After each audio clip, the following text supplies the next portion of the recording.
Montana was shaped by what came out of the ground and by the people who went down to get it. From copper and coal to the critical minerals driving today's technologies, mining has defined our economy, our communities, and our identity. It built towns, powered industries, and connected Montana to the rest of the world. Today is February 9th, the first official celebration of Montana Mining Day, as recognized by the Montana Legislature and signed into recognition by Governor Greg Gianforte. This day invites us not just to look backward, but to ask how mining's past informs its present, and what its future might look like in a state that understands both opportunity and consequence. The future depends on people and on a wide range of skills. Diesel mechanics who keep equipment running, haul truck drivers, underground and surface miners, engineers and geologists, environmental scientists and technicians, accountants who make operations viable, policymakers who shape the rules, and communicators and educators who help all of us understand why mining matters to everyday life. Mining doesn't thrive in isolation. It succeeds when communities understand its importance and when people across disciplines are willing to engage, innovate, and take responsibility for doing the work well.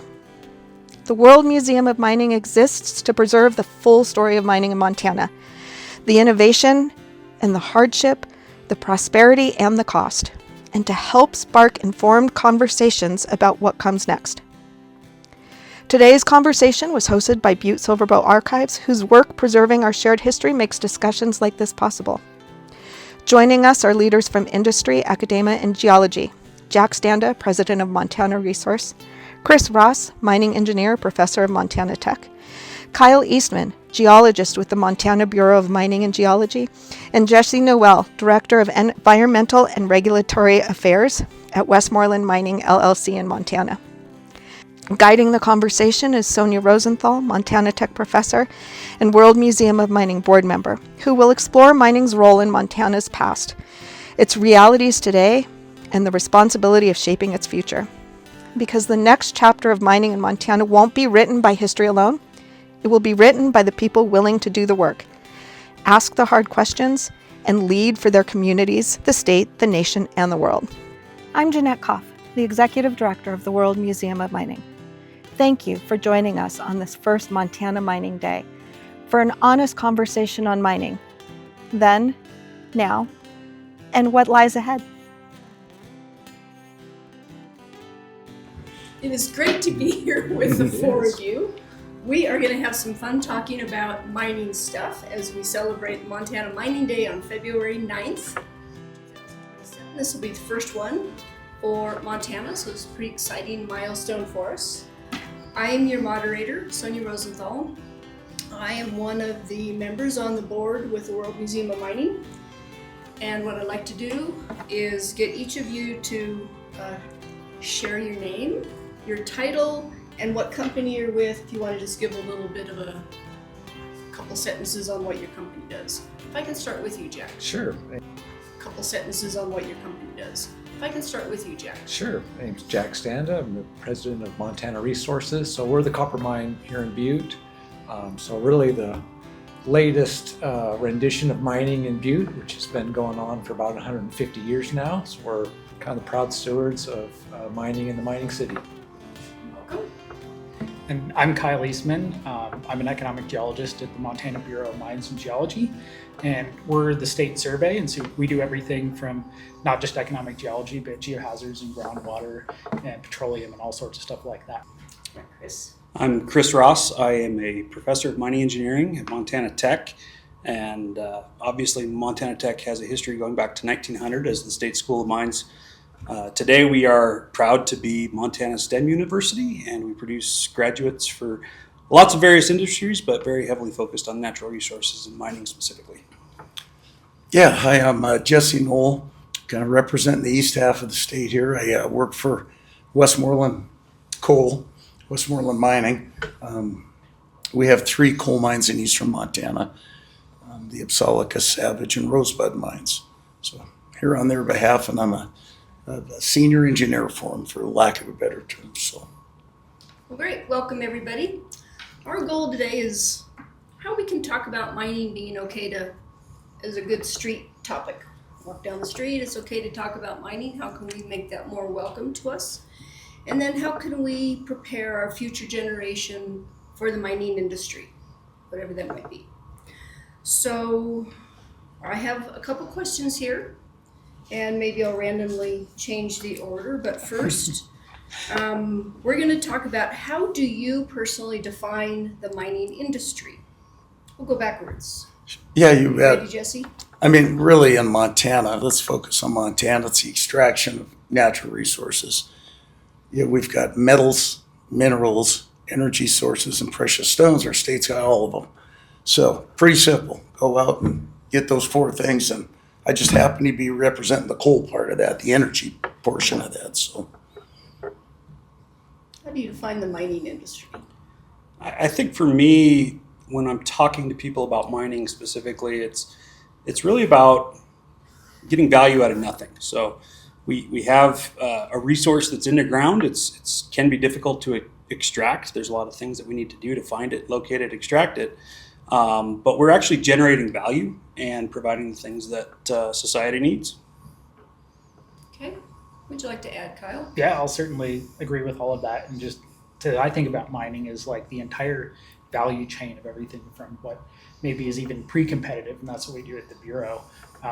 Generating data that explorers might want to use from exploration to construction to extraction and even downstream to metallurgy and processing. Consider all of that generally the mining value chain. Nice. Yeah, I think Wrap it up everybody for pretty us. just hit the nail on the head. The only thing, like for the lay person out on the street to remember is the mine is where nature put the deposit. You can't pick and just say, well, I'm going to go over there and start a coal mine. The coal mine is where the coal is. So you got to mine where the deposit is. And how would you say in a mining town like Butte, when we talk about the mining industry, is it just Montana Resources, or are there other elements in the Butte environment that support the mine? Oh boy, we get all sorts of support from the town and lots of different skills. I mean that's where Montana Tech comes in. I just kind of started writing down just at Montana Resources all the different degree fields we have from Montana Tech and Highlands College, and I got to 13, and I'm sure I'm skipping a few, but that's the thing. It takes all sorts of skill sets and people to run a mine, and then even externally from contractors around town that helps out supply, suppliers, vendors. The impact, and it's every mine is like that. The impact is way beyond just the mine boundary. Is there more that you'd like to add on Yeah. that, Jesse? what's that number, Jack? Would you say 6 to 1, 7 to 1? It's typically what you think Yeah, about. for every job we have, for every job a mine has, we've got 6 or 7 support jobs out there doing exactly what Jack said. So huge economic benefit to the state for sure. Thank you. All right, we're going to pop on to our next question. As a professional in the mining geology field, what has been one of your most impactful learning experiences? So whether that's right out of school, during your career, or kind of where you are now. Let me start with you, Chris. Or not yet? Not yet. Let me give me a minute to Alright, think who's about ready? that one.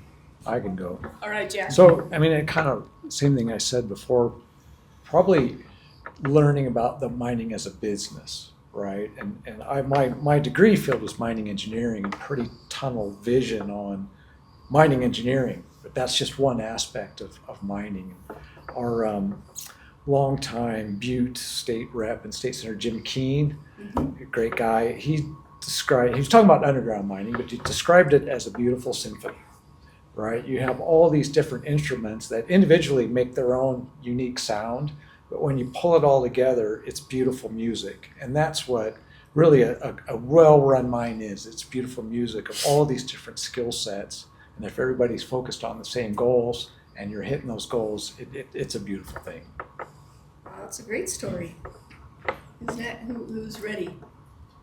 Most impactful learning experience. I can certainly go if you Go want to for give it. it a minute. Yeah, I think for me, like Jack was saying, I came out of school a mining engineer also, and it is tunnel vision. It's Yeah. one thing. And early in my career, I've been doing this for almost 30 years now, at several mines. And back when I was younger, I was given the opportunity to go out in the field and supervise folks and then manage an entire crew out in the field. It's very humbling. You learn a lot about what you didn't learn in school. You learn that every person on a mine site has a unique job, and you just get to respect each and every one of them. And it takes a lot to make a mine happen. So I think just being humbled and learning from non-engineering folks on how things work in their eyes and how it all fits together, to me, I think that's the most impactful by far in my career in mining. Yeah, and just I'll jump on that a little bit because it really does take everybody of every personality, every type of skill set, every type of communication style, management style, leadership style. I think that was probably one of the earliest learnings of me is for me was realizing where I fit in that spectrum. And so when I graduated from college, like almost every mining engineer before me, had grand leadership ambitions, going to go out and run a crew. I learned pretty quickly that wasn't for me. I'm more of a technical focused engineer. And so I've been able to leverage that for the rest of my career, and it's really served me well. But others, in fact, I've got members of my family that are mining engineers that are out there running crews and being leaders. And just my personality fit in a little different bucket. And I think there's just so many different people. So that's something that I learned very early on. Good one. But you, Kyle? Yeah, for sure. Like, believe it or not, like a decade ago, I was an intern, a baby geologist at Montana Resources. And that was one of the things that really struck me was like, this takes a lot of really smart people all working closely together to make this happen. And so truly that was certainly a formative learning experience for myself. And also continually impressed by the role of technology in mining and how we can use things like geochemistry or hyperspectral data, at least in the exploration space.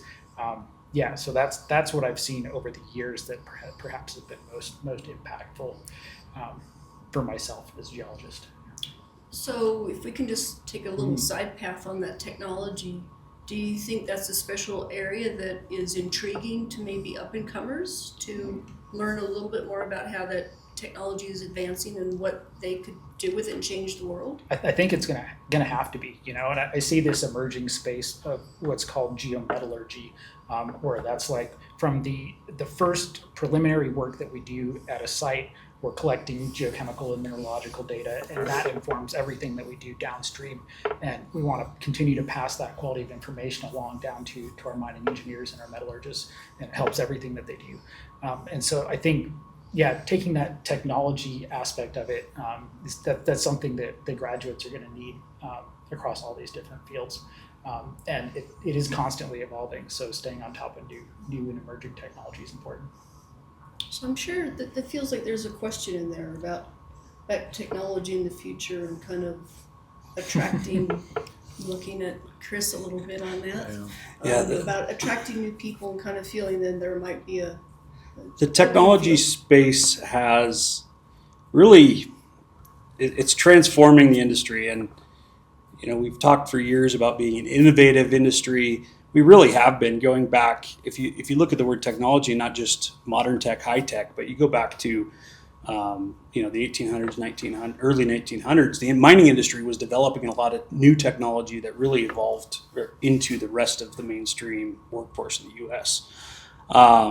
But today, looking at technology going forward, that's a big piece that we do talk to a lot of potential students, both in our mining engineering degree, our metallurgy degrees, our geological degrees, also things in safety and health, environmental engineering, all these other disciplines that we have.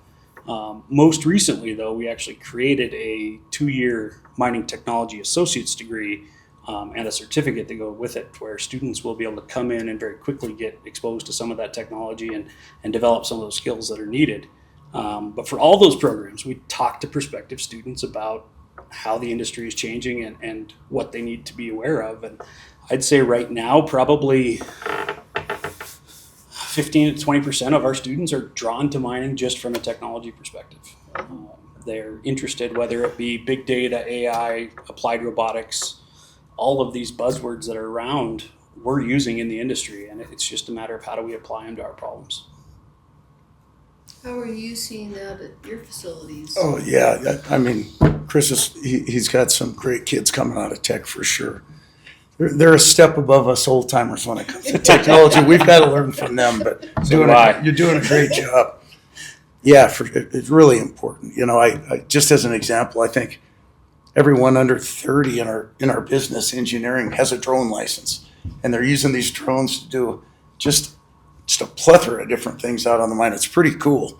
So we've got to learn from them what Chris is teaching them in school and kind of advance that. And yeah, it's interesting. It is ever changing. Well, that one's come full circle because 12 years ago when I came back to tech to teach, my first research project out of the gate was actually with Westmoreland, trying to figure out what you guys were going to do with drones. The interest was there, and that in 12 years now it's gone from this vague idea that we think we can use these things to now if you're not using them, you're behind. Yeah. You're for sure. losing time, losing money, losing efficiency. So. Do you want to kind of close us out on the technology discussion? Yeah, I'd say, at Montana Resources, we're tip of the iceberg with technology, but it's coming, as Chris said, and really what we're focused on right now is just collecting data and saving data, because if you don't have the data, you can't interrogate it, right? But it's coming to the point where if you got a big database from mine to middle, AI is going to start connecting dots that we can't see, and you start optimizing, your throughput and your recoveries with AI. So right now we're focused on data. We're doing, we've made good progress with like Microsoft Power BI. A lot of Power BI reports that people use, every day, and especially in our maintenance department, working on eliminating unscheduled downtime. And it started with collecting data on what's driving our unscheduled downtime. Then you can focus on fixing those problems. So yeah, it's exciting. It's an exciting time. I'm glad to hear that it's drawn people into the industry because we need them. All right, thank you. Which leads nicely into the next question of, what do you think graduates entering the workforce today require? As in, if they're going to start working for you, what's your expectations of them? Who would like to kick it off? I can certainly start. To me, it's pretty simple. They've got to be dedicated to the job. They've got to want to be there and just grow with the company and grow with the other folks and just make an impression on other folks and use what they know and learn from others and just grow with the company. It's nice too if we can tell them, hey, you need to get out there and see what's out there a little bit while you're younger in your career. I mean, bring the good process that you've learned from these different places back to where you end up. Say, hey, I've been here and they tried this and it worked or it didn't work, and bring that back with them. If they're mobile and dedicated, we'll hire them tomorrow. That's simple as that. Or today. Yeah. I think so. For me, my perspective's a little skewed because I'm recruiting typically high school students who want to go to college, and they have that interest that they have a 4-year degree of some sort is on their bucket list they want to do. For us, it's really that willingness to learn and to open their minds and learn new things, whether it be specific to their discipline, but also outside of their area, and a willingness to work hard. That's one of the unique traits that I think Montana Tech students get in bucketfuls is we get the students that want to work and are willing to learn as they go. So that's kind of where I'm at. As far as when our students leave and we let them go into the workforce, the probably the biggest skill that we hope that they've earned in college is their communication and working together as a team. Those are the two probably biggest things that we push that our coursework doesn't really cover, but we focus on it everywhere else. Nice. I certainly agree with that. Like the communication and the soft skills and those sorts of things. Like you can train people to identify minerals in the field. Yes. But yeah, I think that's probably, and being motivated, right, and being dedicated to your job. Yeah. Yeah, I think everybody's kind of hit on the head. Like as Jesse said, the number one, you got to want to be there, right? And here in Butte, you know, we really have found our most success is when we hire local. You know, if they're from Butte or the surrounding communities, they want to be here. They want to be at the mine, and you know, and kind of to Chris's story, it's important just have an open mind and try some different things, because you know, it takes a little while to find your niche, and maybe it's a technical niche, maybe it's I want to be out in the field with the crew niche, but you know, have an open mind and be willing to try different things to find what works for you. So kind of building on top of that, personally, kind of if in other jobs I've experienced that the students right out of university feel that within a couple of years they could have your job, Jack. You know, they could be the leader of the company. So what's kind of happened with, is that still out there as a mode of attitude of our graduates, or has there been sort of a humbling experience that you're kind of getting that student that you require, the new employee that you require, that's got kind of that better frame of mind, wanting to learn and listen and go through the steps that you talked about?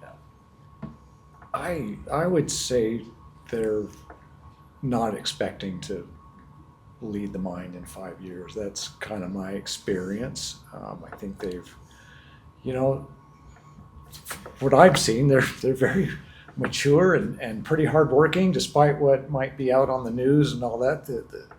You know, I get inspired by our young employees. So yeah, I probably. Yeah, a lot better attitude than I had when I was their age. So I've been impressed. Okay. Any other comments to that? I think I'd add that, you know, most of our, especially our graduates, we try not to have them have that mindset. And then there are places within the industry, not so much in Montana, but within the mining industry elsewhere in the U.S., where they're forced to mature at that sort of a rate. Where when I graduated, you know, almost 20 years ago, we had expectations on a career progression that was going to take 10, 15, 20 years before you're in a significant leadership position. And now they are seeing leadership positions in 5 years. And so that really adds to the requirement that they have to be willing to learn on the job and really put in the work to get there, because they're not just going to get those roles because they've been there 5 years. They're going to get those roles because they've worked their butts off and deserve them. Yeah. So. I think part of that could be due to like the increased rate of retirements. The gray wave, right, is coming, and I think a lot of us early career folks are being dragged kicking and screaming into management positions. Yep. No, it's very real. I mean, I think there's a retirement cliff coming, and you know, we need people to come into the industry for sure. All right, should we move on to the next question? Okay, what is a good strong visual or example to help the community understand the need for mining and why it is an attractive employer? So how does a community understand mining, and how does people want to work for the mining industry? So on the first half of that, my usual go-to when I'm talking to a group is to have them look around the room and try to spot something that didn't come from a mine. There's usually nothing. You can sometimes point to food, things like that. Yes, agriculture is related. But agriculture as an industry is very heavily reliant on the mining industry. So you can even circle that back around. But there's literally nothing in this room or in any other room that didn't derive its source from a mine in some aspect. So that's usually the visual I start with, and the exercise I try to work through with folks. Yep. Yeah, we really, I mean, we just have to frame mining as quality of life, daily life, everything we see, touch, do, energy, metals, everything, instead of a hole in the ground. We've just got to, I think we're doing better at framing mining in a better light. I think we're making some progress. For a long time, I think it was out of sight, out of mind. Yeah, now it's changing. Mm-hmm. So yeah, just second to what Chris said. That's. So how do we have that? How do we have that conversation? How do we Well, Talk I mean, about that I element. think, if you're someone who's thinking about, where do I want to work? If you join the mining industry, I mean, in my view, you get to work with the best people on earth, right? That's the draw. They're people who tend to not take themselves too seriously. Kind of that self-deprecating humor is out there, but love a challenge, right? And that's really what mining is overcoming challenges. There's challenges every day that you're fixing things, overcoming things, and that's the type of people we have, and they're just great, typically salt of the earth folks that love a good challenge, love working in teams and fixing things and keeping things moving forward. That's what I enjoy about it. Okay. So Kyle, how are we going to help the community understand? Yeah, and I think about it's mining? not just like the mining specifically, but all of the related services and everything. It's like you don't have to be a haul truck driver to do mining or a shovel operator or anything like that. You can be in hydrogeology or something like that, and you can be working in this mining sphere. So that I think is important to emphasize that there's all this other activity that's happening that you don't have to do specifically mining activities. And then also emphasizing that that mining today is not the same as mining 100 years ago. How do we change that? Right, and I think the messaging has to be around things like reclamation success stories and mine waste as a resource, and how we can reprocess mine waste and reclaim those spaces. So that's I think is key to the messaging. In addition to sharing that mining is everything in this room is in some way touched by mining. Yeah. I think we're seeing some progress there. 10 years ago, talking to a group of students, we'd literally get questions from students, is mining, that's still a thing? We still have that, we still do that. Whereas now, especially with this modern push towards critical materials, whether it be from a defense standpoint or energy sustainability, we're seeing a focus across the U.S. and the mining industry is kind of coming back into the limelight in good ways. So I think that's helping. We just need to get the word out more wherever we can, and I think we're progressing, slow baby steps, but we'll get there someday. So you don't want to just put a label on everything that says what mine it came from, or make it Oh, I think that'd be fantastic. It could be part of that AI that Yeah. when somebody looks at the picture, they know. That's all right. All the minerals that go into it, that'd be pretty cool. That would be Yeah. fascinating. Yeah. Sure. These There's glasses an app on. there. There's an app there. You just put your camera there, and it tells you all the minerals of whatever you're looking at. I like it. Cool. Actually, I have a little story. My brother talked to somebody in the art gallery, and the guy was all excited about these wind turbines going up in Great Falls. And my brother said, yeah, he's a hardcore geologist. And yeah, isn't it great? And he started listing all the metals that go into the wind turbines, and this poor guy was just devastated. It's like, that's how you learn. Yeah. That little visual of what those elements are. All right, our next question then is, share an experience where you explain the benefits and value of mining to someone outside the industry, like my windmill I get, farm, and what helped them understand and appreciate the benefits and values of mining.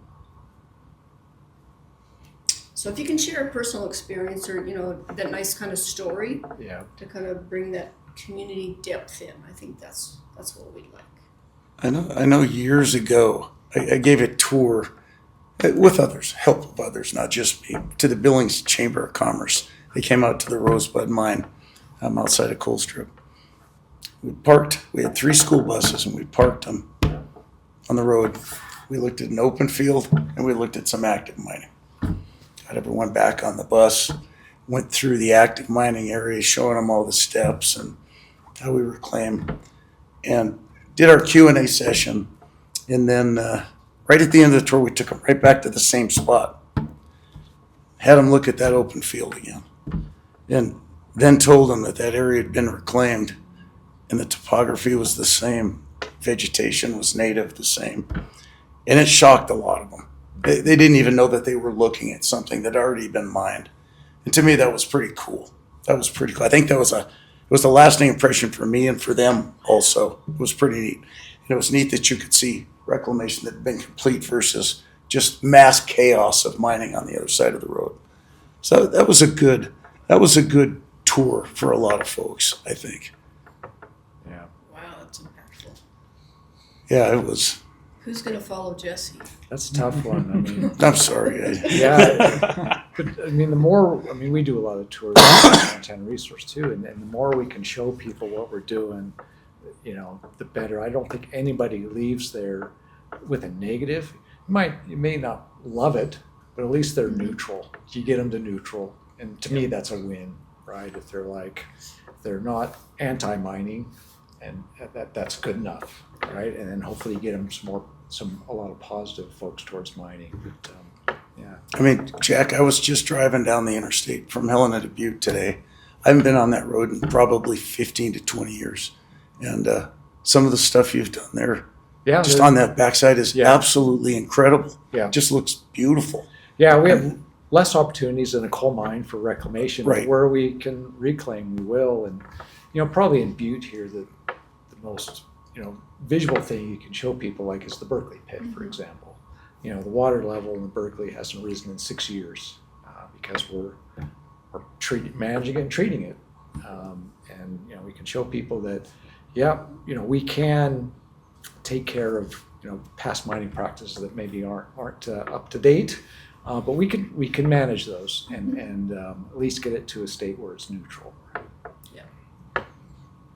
Awesome. All right. Who wants to try to follow all that?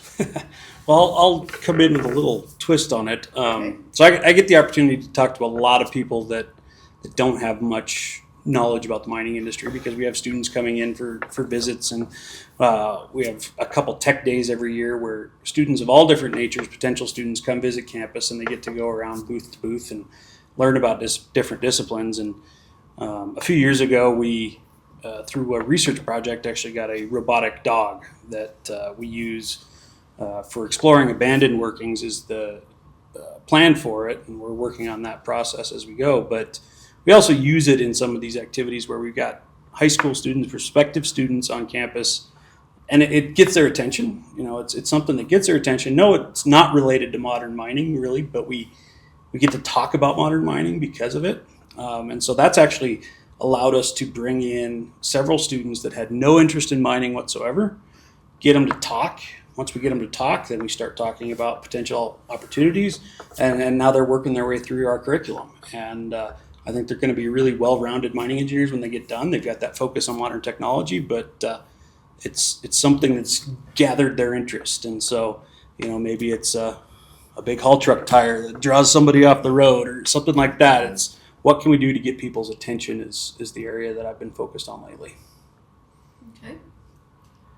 Yeah, so believe it or not, but I used to work as a park ranger, and I worked at a few different national parks, and so there's always this, but already having some geology and a little bit of mining and economic geology experience, and so the communication that I always aimed for was that we need national parks just as much as we need mines, right? We can have both, and they can coexist. And so a lot of people come into a national park and they say, well, good thing this is saved from being a mine. I'm like, no, we don't. That's not how it works, right? We can have both, and they can coexist in different places.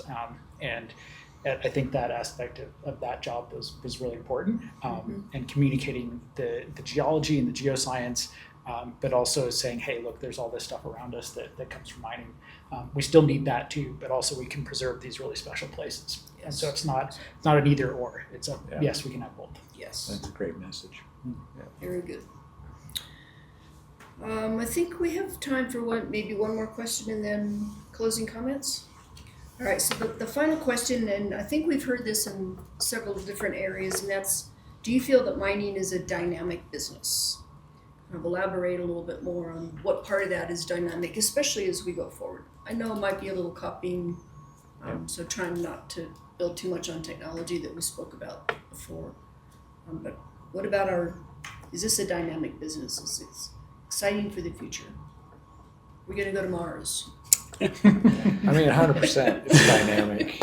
I mean, number one, we're dealing with Mother Nature, right? So as much as we like to think we know our ore body, and we get surprised.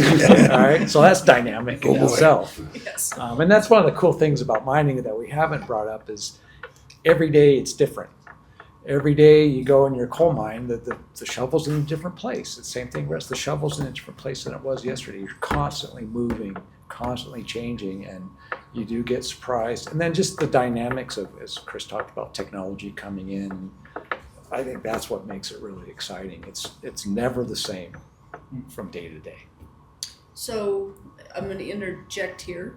If you picked on what a copper company or a coal company would have looked like 100 years ago, and now you have a workforce today, how different is that workforce?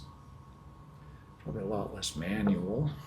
Yes. So the one idea, Fewer donkeys. the piece I was going to bring in, and we haven't talked about it, and that's almost part of the point here is, from 100 years ago to now, we've gone from being one of the most dangerous businesses on the planet to one of the safest businesses on the planet. And even in the last 20 years during my career, it's been really interesting to see it come full circle. When I started off, the safety concepts were very largely pushed down from corporate offices. Do as I say, not necessarily as I do. We've now completed that and come around full circle to where safety is really up front and foremost to the point where we don't almost need to talk about it all the time, where we've gone through the last 10, 15 years of safety being the lead aspect that we talk about at every meeting. Now it's actually an embraced value of the mining community and the mining industry as a whole. So I think that's a great example of the dynamic nature. Yeah, thanks. I meant to bring that up. I mean, if you look at by industry, mining's way down the list now as far as incident rates. Yeah, so kudos to the industry for that. Just like an outsider looking in, they see a mine, and I think your average person thinks it's just a traditional dig a hole, sell your goods type thing. and it's not. I mean, we've got all these things everyone's talked about. And I think the only thing I would add is we do have a lot of environmental and social pressures that hit us every day too. And that's becoming more important as time goes on. Just, with the market demand, just the way the ore bodies lay, technology, boy, just every day's a new day. That's for dang sure. And a lot of people don't see that. Right. Yeah, they just think we're digging a hole in the ground, and nowhere near that. And I guess that's where I was trying to prod a little bit, that 100 years ago you had a lot more manual labor, you had maybe more geologists, more hands-on mining engineers, where now you have a lot more people in safety, health, community relations, IT. Environment. So it's not just a mining engineer, it's Right. more of these other disciplines that you were alluding to that run a mineral resource extraction Yep. business. Oh, yeah. Can't forget about the accountants either. And you can- Accountants. Yeah, somebody's got to keep our expenses under control, keep us on our toes. Yeah.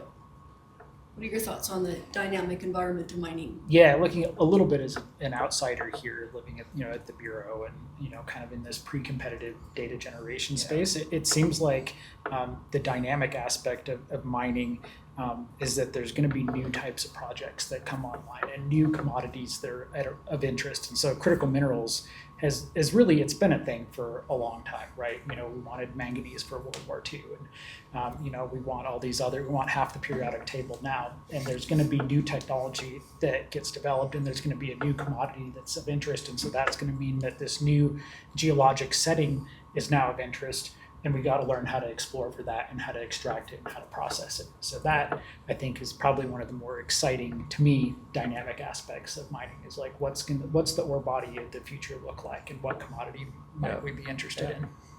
I'd love that as kind of a closing comment and summary about all the knowledge that you've brought to the table today, and really what that future is like. What is the new mine? How are the different groups involved, and what that's going to look like? Maybe it's an asteroid. Maybe. That's an interesting one, because we've got a graduate from just a few years ago that's working for a space mining company in Texas. So I never thought I'd see the day, but we actually have somebody in that area. Wow. I'm going to leave this open for any final comments that you would like to share on our topic as we close out this panel. Who would like to go first? Well, If you want thanks to for the opportunity. Yeah, and just I put in another plug for Montana Tech and Highlands College. As I said at the beginning, we need all sorts of different people, which we just talked about. So if you're out there and say, I don't want to be a mining engineer, well, there's still lots of opportunities for you in the mining industry, whether it's through reclamation, safety, accounting, mechanics, diesel mechanics. We need all people. So that'd be my closing comment. Yeah, and just, thank you for the invite, and it's great to be part of these conversations. As coming from this Bureau perspective, and we regularly interact with Montana Resources and Montana Tech, and using, student projects and that kind of stuff. We have lots going on in that space, and so it's good to be part of these discussions. Yeah. So, Chris? Yeah, definitely. Well, I guess from the Montana Tech perspective, it's great to be here. It's great to still be serving the Montana mining industry as a whole. For a long time there, the industry in Montana was a little slow, but things are definitely picking up these days, and it's great to be able to go out and find more Montana kids that want to stay in Montana and have a great career, whether that be as a 4-year engineer or as a 2-year technician, or even, like Jack mentioned, our automotive programs and things like that at Highlands. We're really trying to position the university for success in this field in natural resources and infrastructure across the state and really across the U.S. Yeah, I think our company right now has about one opening in each of those fields at least. Yeah. At least. And Montana Tech's been great to us. I mean, we have a lot of folks from Tech working at our 3 properties in Montana. But yeah, just keep that going. And boy, there's a lot of opportunity out there right now. A lot. And I just hope we keep growing. I mean, we're heading in the right direction, doing the right things, and everyone at this table's making this happen. So yeah, thanks for having me today with this group. It has been a pleasure and honor to spend the afternoon with you. And what a great way for us all to be part of this inaugural Montana Mining Day. Thank you. Thanks so Yeah, much. thank you. Thank you guys. Thank you. My sweetheart's a mule in the mine. I drive her with only one line. On the backboard I sit, tobacco I spit all over my sweetheart's behind.